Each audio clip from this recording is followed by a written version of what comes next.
I had a purpose before everybody had an opinion. The 0-2 pitch, swing and a miss, struck him out. You want Philly Philly?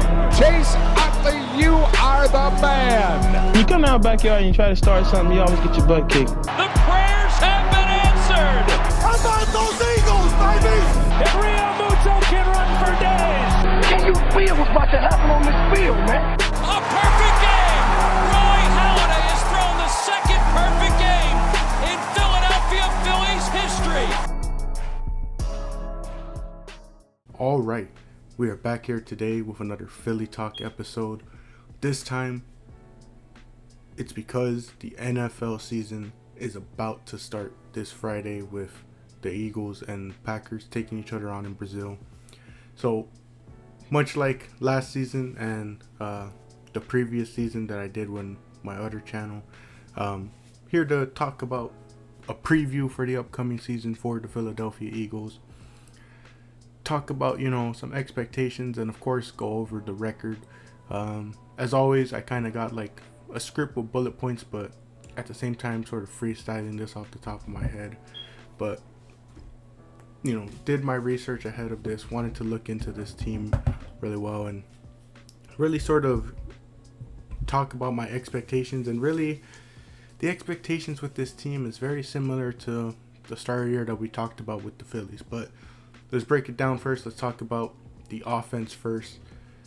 First off, we're expecting a lot better out of Jalen Hurts, cut down some of the turnovers, cut down some of the plays that weren't really his fault, but still hoping for a lot better out of him than last season as we saw.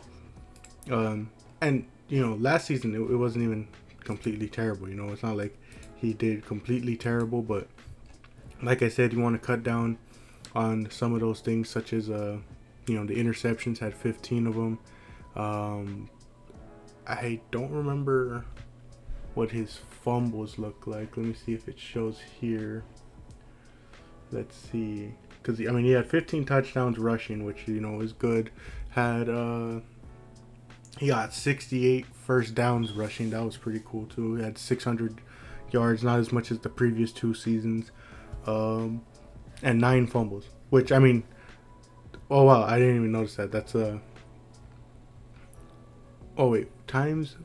Oh, okay. So this is just fumbles in total. This doesn't show the breakdown on like where they lost. But funny enough, each year he's had 9 fumbles. That's kind of crazy that like each year it's been 9 fumbles. But passing wise, look at that as passing.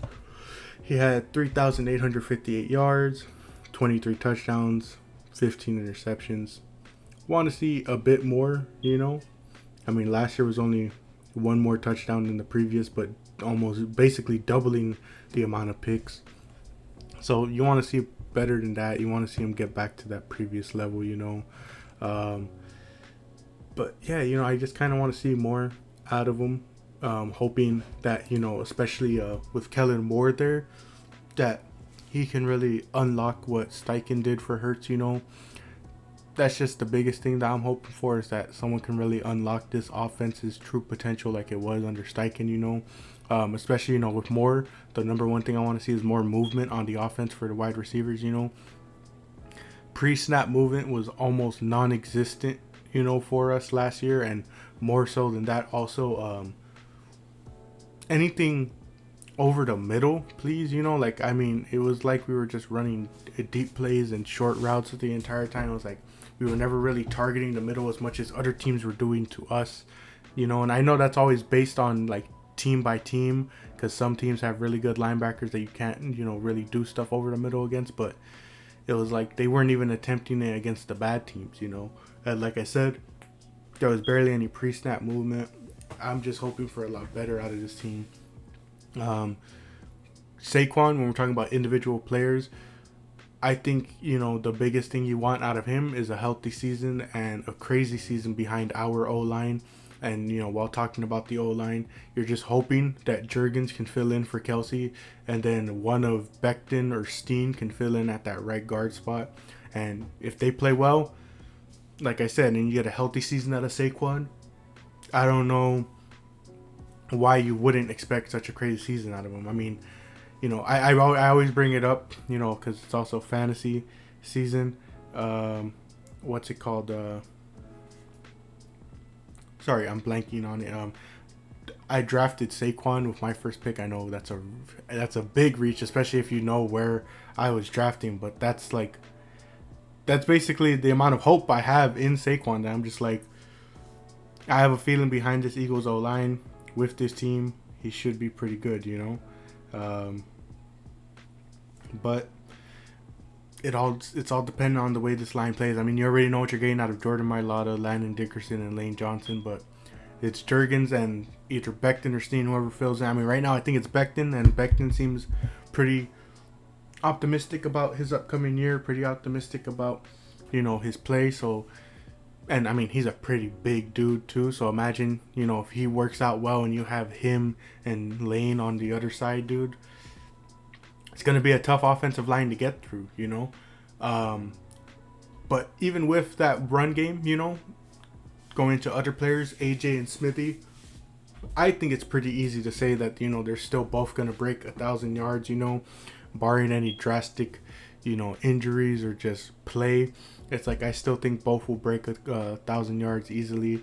And then stepping aside, Goddard and Dotson should also eat a ton because you, like I was talking to my dad about, I'm like, you got Hurts, Saquon, AJ, and Smithy. They're gonna be taking most of that attention away, you know. And I think that's the thing that gets me most excited about this offense is that if Kellen Moore can really, you know, unlock a lot in this offense, and you know him and Sirianni can really get this offense going, it's like it's gonna be one of the toughest offenses to face because it's like, who do you focus on, you know, especially if everyone's healthy, if everyone's on their A game, you know. It's like you got to worry about Hurts running, you got to worry about Saquon, you know, behind that offensive line, especially if they start doing a bunch of play actions, and it's like, who do you commit to, you know. It's like you got AJ and Smithy up top, you know, and it's like if you commit to them and they run play action and they notice that you're committing to the pass, they can just hand it off to Saquon, or Hurts can take it on a read and get the first down, you know.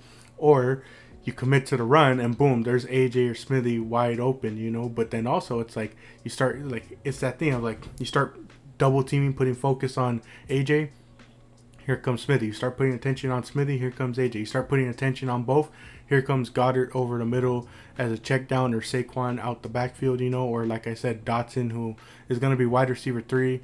Don't expect too much out of him the way a lot of people are, but still, having that guy as your wide receiver 3, I think should be pretty good, you know, where it's like him and Goddard not getting a ton of attention should be able to feast, do pretty good. Dotson, probably at least 500 yards maybe on the season. I don't know if that's too crazy. I know last year he had maybe, I think it was around 300. So I don't think it's too crazy to say that with this offense, even though he's not going to get a ton, I think, I don't know, maybe, like, I don't know, anywhere, I think 500 is a good number because it's like, there's going to be games where AJ and Smithy take over, but there's going to be games where they're paying so much attention to them, they're not going to be paying attention to a guy like Dotson or Goddard. I know Goddard's been trying to get that 1K season.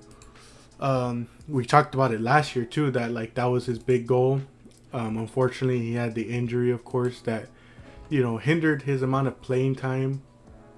Oh wait, no, or was that 20? No, 20.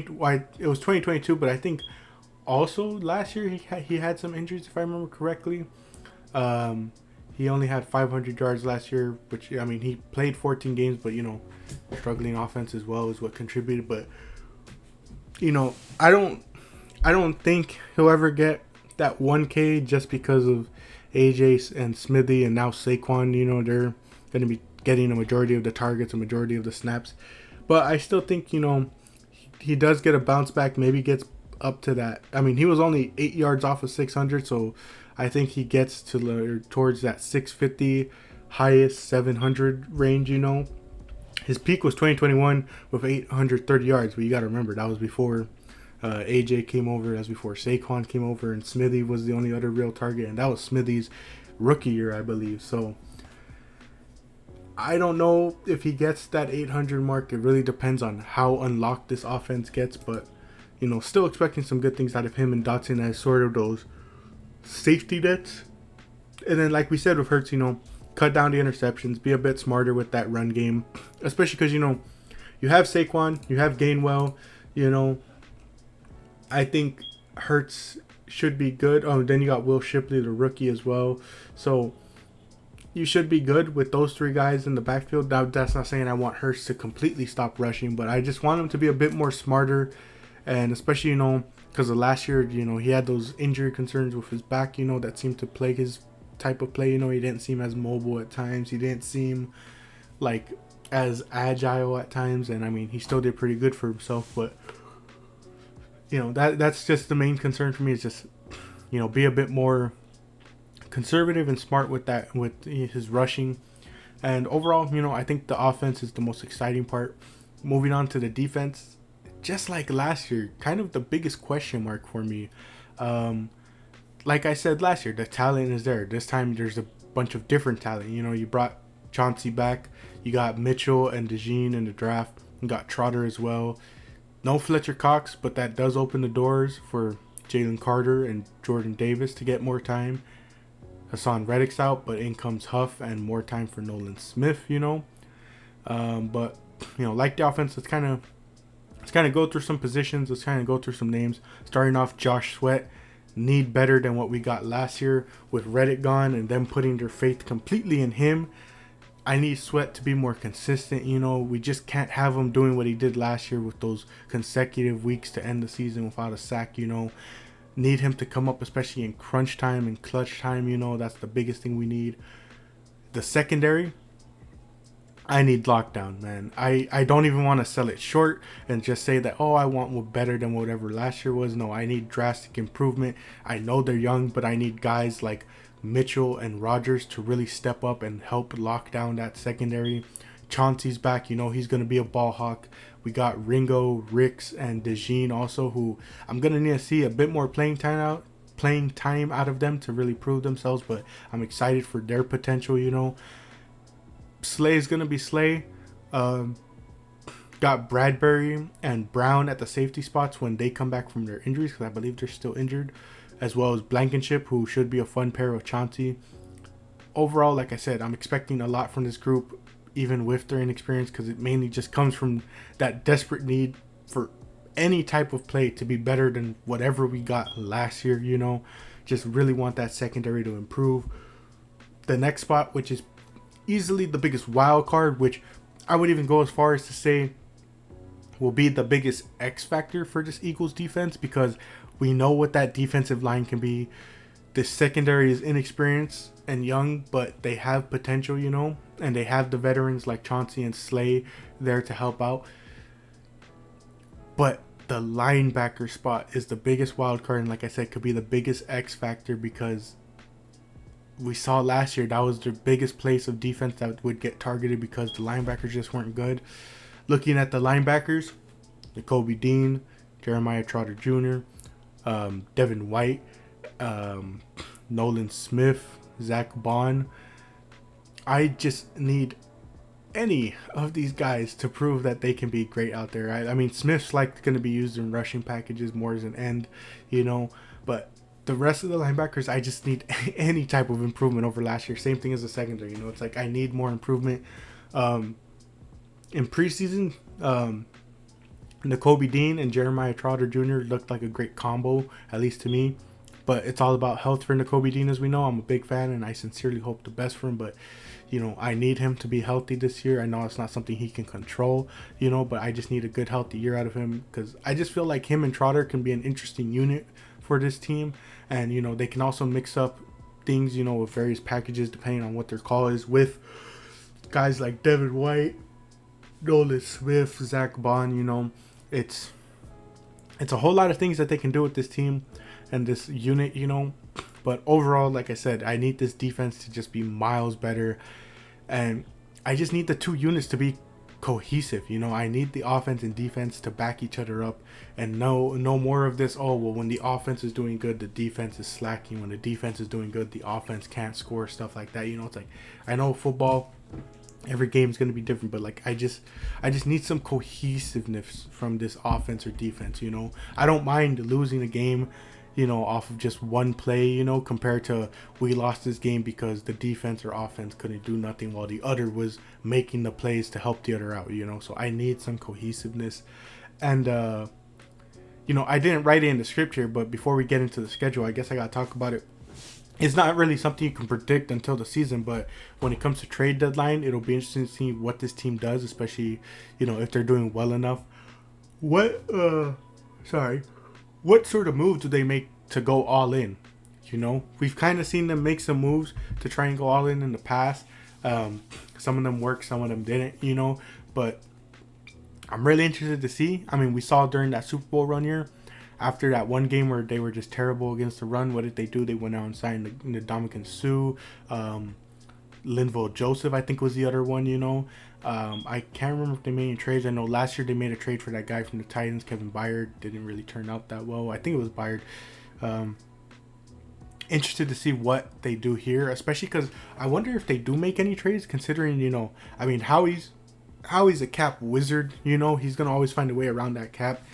But, it's interesting because, you got AJ and Smitty locked down. You got Landon Dickerson locked down. I think Mailata's locked down. Saquon's in a big contract. I can't remember if Goddard got a contract extension or not. Most of the offense is locked down. I know that Jalen Hurts had his extension. But like defense, you're going to want to keep some of these guys. Their contracts their extensions are going to be coming up soon too. So I wonder, how much are they willing to invest, or is it going to be another one of those rental type investments that they do because they know that there's guys that they're going to need to sign, or maybe they're looking towards the next free agency period as well and looking like, do we make a trade knowing that these guys might be available in this upcoming offseason, and they think the team is fine enough as it is. Going to be interesting to see what happens when that trade deadline happens. But with that, we arrive at the part that everybody tunes in for, the actual predictions. I've done pretty well for myself, at least mainly when predicting the records, which isn't too difficult, I would say, because unless, like I said, drastic injuries or drastic, regression happens, you can pretty easily tell, how a team's going to do. But also, you never know. Again, this is right before the season starts. We don't know what some of these teams are going to look like. We think they're going to be bad. We think they're going to be good. Things turn out differently, So it'll be interesting to see. But I've always kind of gotten the records right. I've even predicted some of the wins and losses right, especially like why I think they would lose. But sometimes I'm also off, but also, no one's perfect, but also I'm always predicting some stuff, but I get it right or wrong for the wrong reasons. Like, for example, last year, I said the Jets would beat us because of Aaron Rodgers, can't count him out. Couldn't predict that it was going to be because the offense decided to be the equivalent of the 0-16 Browns that game. But anyways, last year, I had them at 12-5 or 13-4, didn't really settle on one. Like, I think it was because of that last game against the Giants. I was like, depends on what our playoff season is like. They ended up going 11-6, so pretty close, but let's just get into this year, shall we? Week 1 against the Packers in Brazil this Friday. Not going to be focusing on all the outside news. Let's just focus on the game. Green Bay is a formidable team. Jordan Love has really been great for them and continued that streak that they have of having really good quarterback play. However, I just think the Eagles offense is better, I don't know if that's, I don't know at this point in this day and age, I don't think that's a controversial statement, but I see people argue online all the time, and I don't know. I don't think it's too crazy to say that an offense, on paper with A.J. Brown, Devontae Smith, Dallas Goedert, Saquon Barkley, Jalen Hurts, and the offensive line that they have is better, is one of the best offenses in the game right now, with all those weapons, again, on paper. So I don't think it's too crazy to say that. And even if their defense comes to play, I just think this offense comes out hot. The one knock might be that they didn't have any preseason time to play, so they might come out a bit slow. But, that might be the only reason I might say lose game. That, or just the defense isn't as good, they're too inexperienced. They're struggling against certain things, such as maybe rushing or stopping the run game, But I just think this offense is going to be dynamite. I got the Eagles winning in Brazil, starting off the season 1-0. Week 2 is against Atlanta at home with the link rocking. I think this is another win for the Eagles. Kirk is likely to be good coming off that injury. You know, I'm not going to say that he's going to be terrible, but I think he'll be good. I think he's really going to help that Atlanta offense, you know. I don't know if that's controversial. I mean, he's coming off a pretty big injury, but I just think Kirk's going to do good enough for this offense, really elevate them from their previous play. Bijan will be the biggest focus, obviously. Slay and Co. will have to focus on London. Whoever the linebacking core is going to have to make sure Pitts doesn't kill them over the middle. Or, sorry, Kyle Pitts doesn't kill them over the middle. I mean, it depends on if this new offense actually wants to use Kyle Pitts like that, you know. But I'm mainly saying this because we saw how much the Eagles got targeted over the middle last year. So that's why I'm mentioning that. Their defense also has some great pieces, but I just think Philly has Kirk's number, especially in prime time. You know, that was something that I didn't even consider. I was just writing up that part of the script saying, you know, like I think they got their number, and then I double checked and I'm like, wait, this game's happening on a Monday night.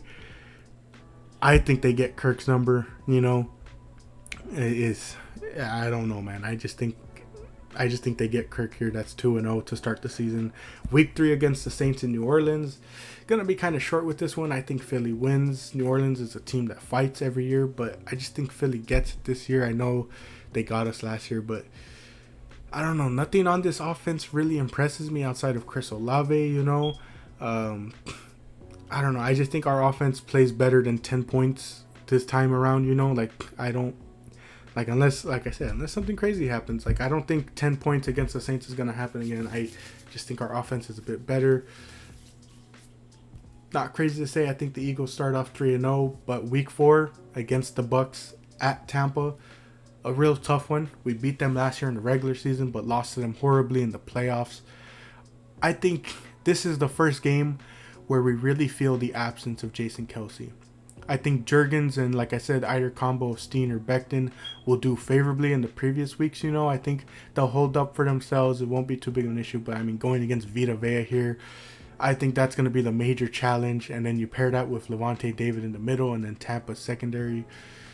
I just think this might be a game where they struggle. You know, I think Hurts may just not have enough time to get things going. Same thing for Saquon. You know, I think they might struggle in the rushing game.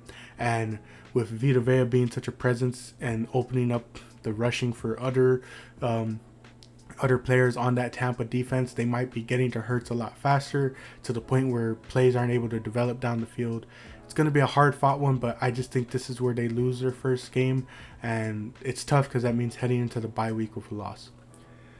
Don't really like the bye week being that early, but you can't really do much. But we're back at home in week 6 against the Browns. This is another tough matchup, another tough defense to go against. I mean, Myles Garrett, J.O.K., Denzel Ward, Newsome. I think the one thing that holds Cleveland back, though, is their offense. I mean, you have Amari Cooper, you have Nick Chubb, who will probably be back by this point, and I'm hoping, you know, not in this game, but I'm hoping Nick Chubb is back and healthy, man. One of my favorite running backs in the game. David Njoku as well, you have at tight end. But you got Watson at quarterback. This is one of those games that is a toss-up for me. This is one of my signature toss-up games, you know, one of those games that I really struggle to decide on. That defense is going to be real tough. Garrett is always a major disruptor. If our defense can make Watson play terrible football, then I think even with a struggling offense this game, I think the Eagles can still come out on top, you know. I just think our offense might be able to outweigh them, like I said, even if they play terribly. I think if you're just able to hinder Watson, they can do well enough to come out on top and start the season off. What is that? 4-1. Like I said, this is one of those toss-ups, though. I think they could do it, though. This is one of the tougher teams that they're gonna have to face, but I think they could do it. Week 7 sees us away again, going against the Giants. Finally, for once, we aren't having to play both the Giants games at the end of the season. We did lose a game to them last season. It was the final game of the season. But I think we're going to get the win here on Saquon's return to New York. They have a really good defense out there, especially their line. Dexter Lawrence, Brian Burns, Kayvon Thibodeau. That's a really tough line to play against. But with an almost non-existent run game and DJ at quarterback, I think the Eagles are able to walk away with a W on this one. Week 8. Oh, sorry. What does that make that? Hold on. W lost W is that 5-1? I think that's 5-1. Yeah, 5-1 takes us to week 8 against. Wait, sorry, hold on. 1, 2, 3, 4, 5, and then 1 loss. Yeah, 5-1. Sorry, I just had to make sure. Week 8 against the Bengals away at Cincy.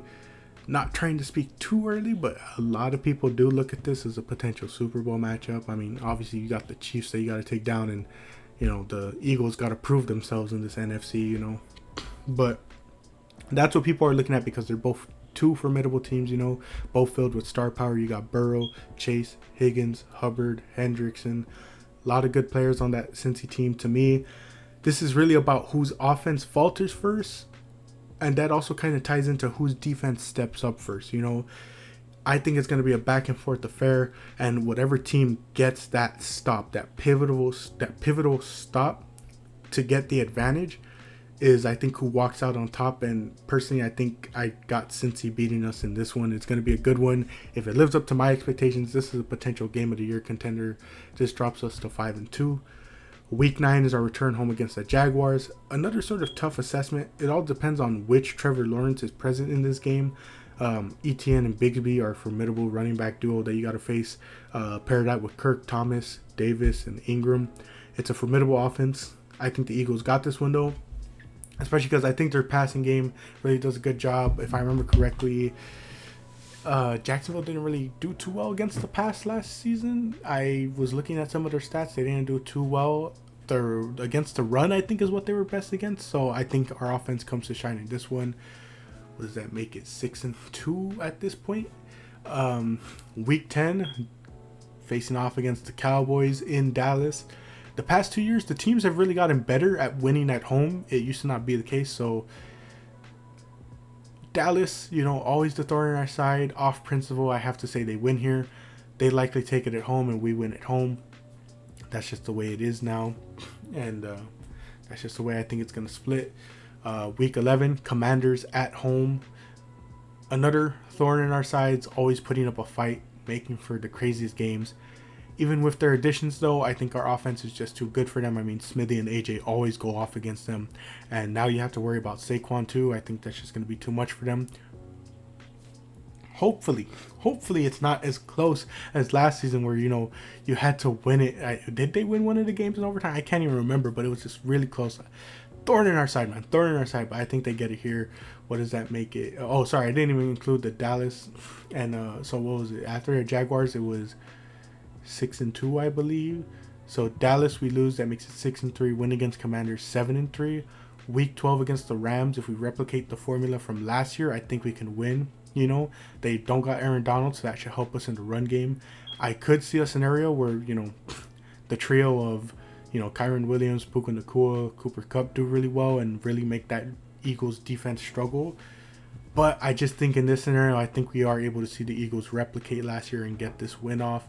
That makes it, what does that make it? 8-2? No. I don't know. I'm not going to keep track of this one. I've already lost track. We got to win here. Week 13 against the Ravens. Personally, I don't think we have the linebackers to really falter Lamar Jackson. I'm really hoping for a lot out of our linebacking core, but and I want them to prove me wrong. But this is going to be one of those games where I just think our defense isn't going to be able to stop Lamar, and especially if by this point Derrick Henry is rejuvenated, and looking like his old self somehow with the Ravens. I know he's up there in age, but if he's just doing really well at this point for the Ravens, how do you stop him and Henry, especially with our linebacking core? I just don't know how to do it. Gonna be a tough one, but I think they lose this one to the Ravens. Week 14, Panthers win. If they find a way to lose this game, something has gone horribly wrong with the season. Week 15 against the Steelers, AJ recreates the 2022 game. Again, something has gone wrong if we lose this. The Steelers are looking kind of good, but at the same time, I don't know. It's like, you got Wilson and Fields. They're not bad, but it's like, I don't know. I just think they get this one pretty easily. And then finally, we close out our last 3 weeks against division rivals. Commanders at Washington, Cowboys at home. And the Giants to close out the season again. I swear we've closed out against the Giants. I can't even tell you how many seasons in a row it's been. We closed out against them last year. We're closing out against them this year. We closed out against them in 2022. We didn't close out in 2021. We actually faced them like in the middle of the season. 2020. No, they were actually in our first. But yeah, these past couple of seasons, we've just been closing against them. We closed out against them in 2019. It's like, can we please just stop closing out against the Giants? Especially because the biggest thorn in my side is that if we have the division title locked down, if we already have, let's say, the number 1 seed locked down, we just don't even try against these games, and it adds one more loss to us than it should. Or worst comes to worst, we're fighting for that division title. We're fighting for that number 1 seed, and we're having to play full effort against the Giants to end the season. Always frustrating. Always frustrating. Washington, like I said, always going to be a tough team, but I think we get the win, sweep the series. In a tough battle, likely for the division title, I think the Eagles unlock something and beat Dallas at the Link again. We've both been doing pretty good at winning at home, so I think, like I said, Dallas takes the first game at home, but we win at the Link. They're seriously going to need to be on their A game for this one. I'm talking lockdown and guns blazing on both sides. And then a loss to the Giants because, I mean, I've done this every year. I just think we lose either because of terrible play, because we're not throwing out our best offense, we're giving up right before the season, or not giving up, but, you know, we're like being like, oh, well, we've got our place locked down. We're just going to not try, you know. But please, I'm just begging for it to be different this year. Just please beat them and secure what is hopefully the top spot in the NFC, at least secure the division. But with that, we close our season at 12-5. Could be 13-4 if they beat the Giants to close the season. But I'm going to be solid for once and lock in that 12-5.